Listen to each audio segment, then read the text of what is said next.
ക്ലേയാൻ സെറാമിക്സിൻ്റെ കാര്യമെടുക്കൂ. അതിൻ്റെ ജനറൽ മാനേജറായി താങ്കളുടെ ബന്ധുവിനെ നിയമിക്കുന്നു. അവർ ഒരു തരത്തിലുള്ള ഈ രംഗത്ത് പ്രവൃത്തി പരിചയമില്ലാത്ത ആളാണ്. അത് നഷ്ടത്തിലേക്ക് കൂപ്പുകുത്തുന്ന ഒരു പക്ഷേ ഇല്ലാതായി പോകാൻ സാധ്യതയുള്ള ഒരു പൊതുമേഖലാ സ്ഥാപനമാണ്. അങ്ങനെ ഒരു പൊതുമേഖലാ സ്ഥാപനത്തിലേക്ക് ഒരു പരിചയവുമില്ലാത്ത ഒരാളെ വെക്കുമ്പോൾ ഒരു കാരണവശാലും അവർക്ക് ആ സ്ഥാപനത്തെ രക്ഷിക്കാനാവില്ല എന്ന് ഉറപ്പാണല്ലോ. അപ്പോൾ ഇവരെ സെലക്ട് ചെയ്യുന്ന മാനദണ്ഡം എന്താണ്? ആ സ്ഥാപനത്തിൻ്റെ ഒരു മാനേജറുണ്ടായിരുന്നു. അയാളാണ് നിശ്ചയിക്കുമ്പോൾ SLC-കാരനാണ്. പിന്നെ അവിടെ നിന്നാണ് പോയി ഡിഗ്രി എടുത്തത്. അയാളാണ് അവിടുന്ന് മാറിയിട്ട് ഇപ്പോൾ വേറൊരു ജോലിയിലേക്ക് പോയി. ഇത് ലീവ് വേക്കൻസിയാണ്. ആ ലീവ് വേക്കൻസിയിൽ കോൺട്രാക്ട് ബേസിലാണ്. അത് ഗവൺമെൻറ് അറിയണ്ട. അതിൻ്റെ ഇൻ്റർവ്യൂ ബോർഡ് അവരാണ് നിശ്ചയിക്കുന്നത്, ഞാനല്ല. ആ ബോർഡിന് അവർക്ക് ബോധ്യമായി. അവർ നിശ്ചയിച്ചിട്ട് എത്ര കാലം കഴിഞ്ഞു? ആ ബോർഡ് നിശ്ചയിച്ചത് താങ്കളുടെ ബന്ധു ആയതുകൊണ്ടല്ല. എൻ്റെ എന്ത് ബന്ധുവായിട്ട് അവരൊക്കെ എനിക്ക് തോന്നുന്നത് അത് നിശ്ചയിക്കുമ്പോൾ അറിയാൻ സംശയമാണ്. നിശ്ചയിച്ചതിന് ശേഷം മറ്റായിരിക്കും ചിലപ്പോൾ അവർ മനസ്സിലാക്കിയിട്ടുണ്ടാവുക. ഇതെല്ലാം എന്ത് മനസ്സിലാക്കിയിട്ടാണ് ഈ പ്രചരണം? അല്ല, ഈ ക്ലേയാൻ സെറാമിക്സ് 1.5 കൊല്ലമായി പൂട്ടിക്കിടക്കുന്ന സ്ഥാപനമാണ്. ഇതാ ഞാൻ പറഞ്ഞു, എൻ്റെ ഒരു ബന്ധുവിനെ ഞാനവിടെ നിശ്ചയിക്കില്ല. 3 മാസം കഴിഞ്ഞാൽ ക്ലോസ് ചെയ്ത് പോവുകയാണത്. പിന്നെ എന്ത് മനസ്സിലാക്കിയിട്ടാണ് ഈ പത്രക്കാർ എഴുതി? പക്ഷെ അങ്ങനെയാണെങ്കിൽ എന്തിനാണ് മൊറാഴ ലോക്കൽ കമ്മിറ്റി ഇക്കാര്യത്തിൽ അതൃപ്തി? അവർ മൊറാഴ ലോക്കലല്ലോ. അല്ല, അവരോട് നിങ്ങൾ പോയി ചോദിക്കും, നിങ്ങൾക്ക് എന്താ ഈ പെൺകുട്ടിനെ നിശ്ചയിച്ചില്ല അസഹിഷ്ണുത? ആർക്ക്? അവരോടല്ലേ ചോദിക്കട്ടെ, എന്നോട് ചോദിച്ചിട്ട് എന്താ കാര്യം? അല്ല, മൊറാഴ എന്ന് പറയുന്നത് CPM മാത്രമുള്ള ഒരു പ്രദേശമല്ലേ? CPM മാത്രമൊന്നുമല്ല, വലിയ ഇടതുപക്ഷത്തിന് വലിയ സ്വാധീനമുള്ള ഒരു ലോക്കലാണ്. നിങ്ങൾ അവിടെ പോയിട്ട് അവിടെ ചോദിക്കുക, എന്താ ഇങ്ങനെ ഈ കുട്ടീനെ നിയമിച്ചതിൽ, ഈ പെൺകുട്ടിയെ നിയമിച്ചത് നിങ്ങൾ എന്താ ഇങ്ങനെ പ്രകടിപ്പിക്കാൻ കാരണം ചോദിച്ചു നോക്ക്. ഇപ്പോൾ ശരിയായ കാരണം കണ്ടെത്തുമല്ലോ. അല്ല, ഇപ്പോൾ പുറത്തുള്ളവർക്കോ മാധ്യമ പ്രവർത്തകർക്കോ ഞാൻ പറയുന്ന താല്പര്യമല്ലല്ലോ പാർട്ടിക്കാർക്ക് ഉണ്ടാവും. ആരെങ്കിലും എവിടെന്നെങ്കിലും പറയുന്നത് കേട്ട് വാർത്ത സൃഷ്ടിച്ച് നിങ്ങൾ ഇവിടെ ഒരു വലിയ ഭൂകമ്പമുണ്ടാക്കിയല്ലോ. നിങ്ങൾ ഇത് ആരെങ്കിലും പോയി ചോദിച്ചിട്ടാണ്? ഈ പെൺകുട്ടിക്കെതിരെ മൊറാഴ LC-ക്ക് എന്തിനാണ് ഇത്ര? ഏത് LC? അതായത് ചോദിക്കും, നിങ്ങൾ പോയി ചോദിക്കും. ഞാൻ വിശ്വസിക്കുന്ന ഒരു മൊറാഴ LC അങ്ങനെ പറയില്ല. നിങ്ങൾ പോയി ചോദിക്കും ഏത് LC-ആണ്, എന്തിനാണ് ചോദിച്ചു നോക്ക്, അന്നേരം അറിയല്ലോ. അവർ പാർട്ടിക്കകത്ത് അങ്ങനെ ഒരു പരാതി കൊടുത്തിട്ടില്ല. അതൊന്നും എൻ്റെ അടുക്ക പരാതിയൊന്നുമില്ല. നിങ്ങൾ അവിടെ പോയി ചോദിക്കുക എന്തിനാണ് നിങ്ങൾ ചെയ്തതെന്ന്. നിങ്ങൾക്ക് തോന്നുന്നുണ്ടോ ഇതിൽ തെറ്റില്ലെന്നുണ്ടെങ്കിൽ നിങ്ങൾ പോയി ചോദിക്കുക എന്തിനാണ് ചെയ്തതെന്ന്. അവർ ആ ലോക്കലിലും അല്ല. ഇപ്പോൾ ഈ ക്ലേയാൻ സെറാമിക്സിൻ്റെ കാര്യമെടുക്കാം. 3 മാസത്തിനുള്ളിൽ അത് പൂട്ടും എന്നങ്ങ് പറഞ്ഞല്ലോ. അവർക്ക് കരിന്തളത്ത് മുൻപ് അലൂമിനിയം ലാറ്ററൈറ്റ് ഖനനം ഉണ്ടായിരുന്നു. ഇപ്പോൾ അത് തടസ്സപ്പെട്ട് കിടക്കുകയാണ്.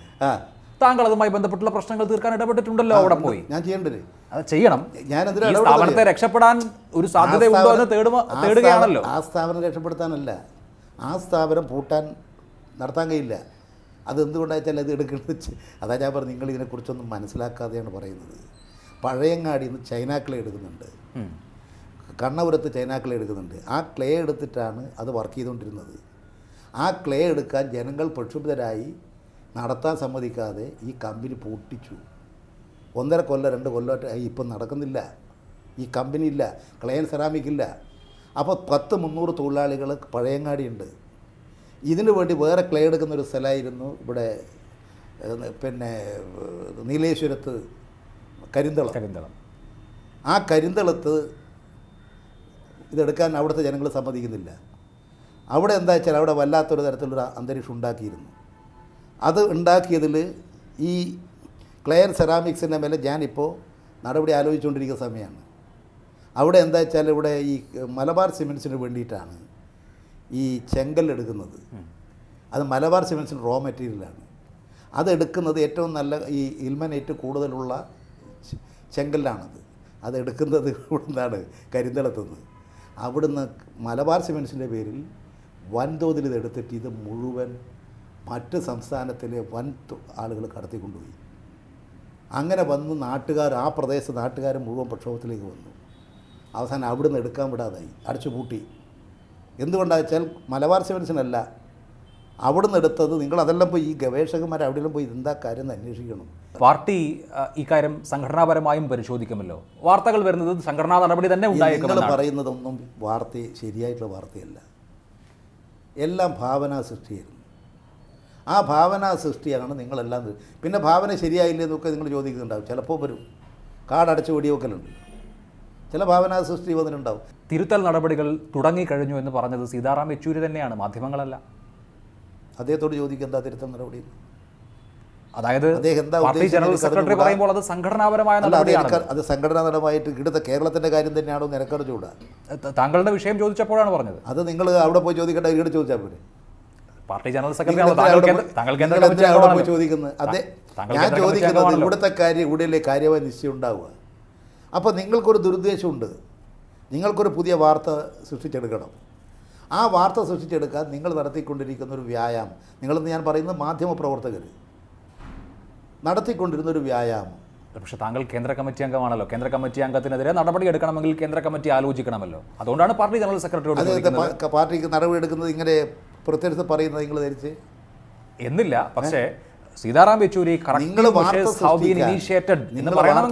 സംഘടനാ നടപടി ആലോചിക്കുന്നുണ്ടാവുമല്ലോ. പറഞ്ഞതും പറയാത്തതും സംഘടനാ നടപടി ആലോചിക്കുന്നത് നിങ്ങളിങ്ങനെ തീരുമാനിക്കില്ല. തിരുത്തൽ നടപടി തുടങ്ങിക്കഴിഞ്ഞു എന്ന് പറയുന്നു ജനറൽ സെക്രട്ടറി. അത് എന്താ തിരുത്തൽ നടപടി എന്നേരം നിങ്ങൾ ചോദിക്കട്ടെ. നിങ്ങൾ നിങ്ങളുടെ ഭാവനക്കനുസരിച്ച് കുറേ പകുതി കേൾക്കും പകുതി കേൾക്കാത്ത സൃഷ്ടിക്കും. ഇതാണല്ലോ കഴിഞ്ഞ 2 ആഴ്ച കാലം നടത്തിയത്. നിങ്ങളെ ലക്ഷ്യം സാക്ഷാത്കരിച്ചല്ലോ. നിങ്ങൾ ജയിക്കട്ടെ, ഞാൻ തോൽക്കട്ടെ, പക്ഷേ കേരളത്തെ ജനങ്ങൾ വിധിയെഴുതും. ഇ.പി. ജയരാജൻ കേരള രാഷ്ട്രീയത്തിലെ കമ്മ്യൂണിസ്റ്റ് പാർട്ടിയിലെ അധികായന്മാരിൽ ഒരാളായി വിശേഷിപ്പിക്കപ്പെടുന്ന ആളാണ്, വിശേഷിച്ച് കണ്ണൂർ ജില്ലയിൽ. ഇപ്പോൾ ഇങ്ങനെ ഒരു വിവാദം വന്ന് മന്ത്രിപദം ഒഴിയേണ്ടി വന്നപ്പോൾ പാർട്ടി പ്രവർത്തകർ കൈവിട്ടു എന്ന് തോന്നിയിട്ടുണ്ടോ? അതോ പഴയ തോതിലുള്ള സ്നേഹവും വിശ്വാസവും താങ്കളിൽ പാർട്ടിക്കാർക്കുണ്ടോ? എനിക്ക് തോന്നിയുള്ളൊരു കാര്യം പറയട്ടെ, ജനങ്ങൾ അങ്ങേയറ്റം എന്നെ ഇഷ്ടപ്പെടുകയും സ്നേഹിക്കുകയാണ്. ഞങ്ങളെ പാർട്ടിക്കാർ മാത്രമല്ല, ഞങ്ങളതെല്ലാ തൊട്ടനവധി പാർട്ടി, മറ്റ് പാർട്ടിയിൽപ്പെട്ടവർ, മറ്റ് പാർട്ടി നേതാക്കൾ, ബഹുജനങ്ങൾ എല്ലാം അങ്ങേയറ്റം എന്നോട് ഇതിനു മുമ്പ് കാണിച്ചിട്ടുള്ള സ്നേഹത്തേക്കാൾ ഒരതിര് കവിഞ്ഞ സ്നേഹവും എന്നോടൊരു പ്രത്യേക താല്പര്യവുമാണ് ഞാൻ കാണുന്നത്. താങ്കൾക്ക് രാജിവെച്ചൊഴിയേണ്ടി വന്ന സാഹചര്യത്തിൽ പിണറായി വിജയൻ അടക്കമുള്ള നേതാക്കൾക്ക് വ്യക്തിപരമായി ദുഃഖമുണ്ടോ? താങ്കളോടത് പങ്കുവച്ചിട്ടുണ്ടോ? ഇതൊന്നും ഈ ചോദ്യത്തിനൊന്നും ഒരു പ്രസക്തിയില്ല. ഞങ്ങളെ ഏറ്റവും അധികം സ്നേഹിക്കുകയും ബഹുമാനിക്കുകയും ചെയ്യുന്ന ഞങ്ങളുടെ നേതാക്കളാണ് ഇതൊക്കെ. ഞങ്ങളുടെ മനസ്സിൻ്റെ ഉള്ളിൽ ഒരു വിഷം ഇറക്കി വെക്കാൻ ഒരാളെയും ഞങ്ങൾ സമ്മതിക്കില്ല. അത്രമാത്രം സ്നേഹവും ബഹുമാനവും ഈ പാർട്ടികളിൽ ഞങ്ങൾ തമ്മിലുണ്ട്. എന്നോട് മാത്രമല്ല, എല്ലാവരോടും. അതാ ഞങ്ങളുടെ പാർട്ടി നേതൃത്വം, അതാ ഞങ്ങളെ പാർട്ടി അണികൾ സ്നേഹിക്കുന്നത്. അത്രമാത്രം സ്നേഹവും ബന്ധവും കടപ്പാടുമുള്ള പിണറായി വിജയനോട് ഒരു നിമിഷം പോലും, അല്പം പോലും മനസ്സിൽ ഒരു വിഷമം തോന്നിയിട്ട്? എന്ത് കാര്യത്തിന്? ഈ വിഷയം ഉണ്ടായപ്പോൾ സംരക്ഷിച്ചില്ലല്ലോ. എന്ത് സംരക്ഷിക്കേണ്ട വിഷയം ഇതിൽ ഞാൻ പോയി പറയുന്നു എന്നെ ഒഴിവാക്കണം. ഇവരൊക്കെ ഉണ്ടാക്കിയിരിക്കുന്ന ഈ ഭൂകമ്പത്തിൽ നിന്ന് പാർട്ടിയെയും ഗവൺമെൻറ്റിനെ രക്ഷിക്കാൻ ഞാൻ രാജിവെക്കാനാണ് ഉദ്ദേശിക്കുന്നത്. അതിനെനിക്ക് സമ്മതം തരണം എന്ന് ഞാൻ അദ്ദേഹത്തോടും പാർട്ടി കമ്മിറ്റിയിലും ഞാൻ ആവശ്യപ്പെടുകയാണ്. പാർട്ടി സമ്മതിക്കുന്നു, ഞാൻ രാജി കൊടുക്കുന്നു, രാജി സ്വീകരിച്ച് ഗവർണർ കൊടുക്കുന്നു. പിന്നെ അതിൽ ആരെയാണ് കുറ്റപ്പെടുത്തേണ്ടത്? അക്കാര്യത്തിൽ പാർട്ടിയിൽ പലരും ഇപ്പോൾ ദുഃഖിക്കുന്നുണ്ടാകും. നിങ്ങളുടെ മാധ്യമരംഗത്ത് എന്നെ വേട്ടയാടാൻ പുറപ്പെട്ട പലരും ഇപ്പോൾ ദുഃഖിക്കുന്നുണ്ട്. അവരന്ന് യഥാർത്ഥ സത്യം അറിഞ്ഞില്ല, അവരെന്തോ തെറ്റിദ്ധരിച്ചു. ഈ പറയുന്നതെല്ലാം ആരോ ചിലർ പറയുന്നത് കേട്ടപ്പോൾ അതെല്ലാം ശരിയാണെന്ന് വിശ്വസിച്ച് കാള പെറ്റു എന്ന് കേട്ടപ്പോൾ കയറുമായിട്ട് ഓടി. അതിൻ്റെ ദുഃഖം പലരും ഇന്ന് അനുഭവിച്ചുകൊണ്ടിരിക്കുന്നുണ്ട് എന്ന് എനിക്കറിയാം. അതിൽ ഇപ്പോൾ ഇങ്ങനൊരു വിവാദം വന്നു, താങ്കൾ ഇന്നതാണ് താങ്കളുടെ പക്ഷം എന്ന് വിശദീകരിക്കുന്നതിന് പകരം എൻ്റെ ബന്ധുക്കൾ അങ്ങനെ പലയിടത്തും ഉണ്ടാകും എന്ന് പറഞ്ഞത് തെറ്റായിപ്പോയി എന്ന് പിന്നെ തോന്നി? എനിക്ക് തോന്നിയിട്ടില്ല. എന്തുകൊണ്ടാണെന്നറിയോ? എന്തുകൊണ്ടാണെന്ന്? ആരെല്ലാം ബന്ധുക്കൾ എവിടെയെല്ലാം ജോലി ചെയ്യുന്നുണ്ട്, എവിടെയൊക്കെ ജോലി, ഞാൻ പറയുന്നത് ഓരോരുത്തരെയും എടുക്ക്, എവിടെയൊക്കെ ജോലി ചെയ്യുന്നുണ്ട്. പിന്നെ ഈ പ്രത്യേകിച്ച് ഇങ്ങനെ ആക്ഷേപം ഉന്നയിക്കേണ്ട വിഷയം എന്താ ഉള്ളത്? ഞാനത്രയേ കണ്ടിട്ടുള്ളൂ. ഈ ബന്ധുത്വ നിയമന വിവാദം വന്നപ്പോൾ ഇ.പി. ജയരാജൻ ഇതുവരെ ഉണ്ടാക്കിയിട്ടുള്ള എല്ലാ വിവാദങ്ങളും ചർച്ചയിലേക്ക് വന്നു. വീട് കെട്ടാൻ യന്ത്രക്കല്ല് ഉപയോഗിച്ചത് മുതൽ ദേശാഭിമാനി ബോണ്ട് വരെയുള്ള കാര്യങ്ങളൊക്കെ ഒരിക്കൽ കൂടി ചർച്ചയായി. അങ്ങനെ ഇ.പി. ജയരാജൻ ഒരു നെഗറ്റീവ് ക്യാരക്ടറായി അവതരിപ്പിക്കപ്പെട്ടു എന്ന് തോന്നിയോ? അതായിരുന്നു ചിലരുടെ ലക്ഷ്യം. പക്ഷേ ഈ ഓരോ കാര്യങ്ങളെക്കുറിച്ചും പാർട്ടിക്ക് നല്ല ധാരണയുണ്ട്. ഈ ഓരോ കാര്യങ്ങളെക്കുറിച്ച് ഞാൻ ചോദിക്കട്ടെ, ഈ യന്ത്രക്കല്ലിൻ്റെത് ആർക്കെങ്കിലും എന്ന് പറയാൻ പറ്റുമോ? ആർക്കെങ്കിലും പറയാൻ പറ്റുമോ? ഇന്ന് യന്ത്രക്കല്ലല്ലാതെ ഏത് വീടാ പണിയുന്നു? അന്ന് ഇതുപോലെ തന്നെ ഒരു ലക്ഷ്യം. അതിനു വേണ്ടി ഉപയോഗിച്ചു. അത് അല്പ ആയുസ് മാത്രമേ ഉണ്ടായുള്ളൂ. ദേശാഭിമാനി ഏതെല്ലാം മാധ്യമക്കാർ പൈസ വാങ്ങിയിട്ടുണ്ട്? പരസ്യം വാങ്ങാത്ത ആളാരാണല്ലേ? അത് പക്ഷേ പരസ്യമായിരുന്നില്ലല്ലോ, ബോണ്ടല്ലേ? ബോണ്ടെന്ന പരസ്യത്തിന് വേണ്ടിയിട്ടുള്ള മുൻകൂട്ടിയുള്ള അഡ്വാൻസാണ്. അത് നിങ്ങൾക്ക് എന്നും പറയാം. പക്ഷേ എന്നിട്ട് തിരിച്ചു കൊടുക്കേണ്ടി എന്നിട്ട് നിങ്ങൾ അഴിമതിയുടെ പട്ടികപ്പെടുത്തിയിട്ടാണല്ലോ പ്രസംഗം നടന്നത്.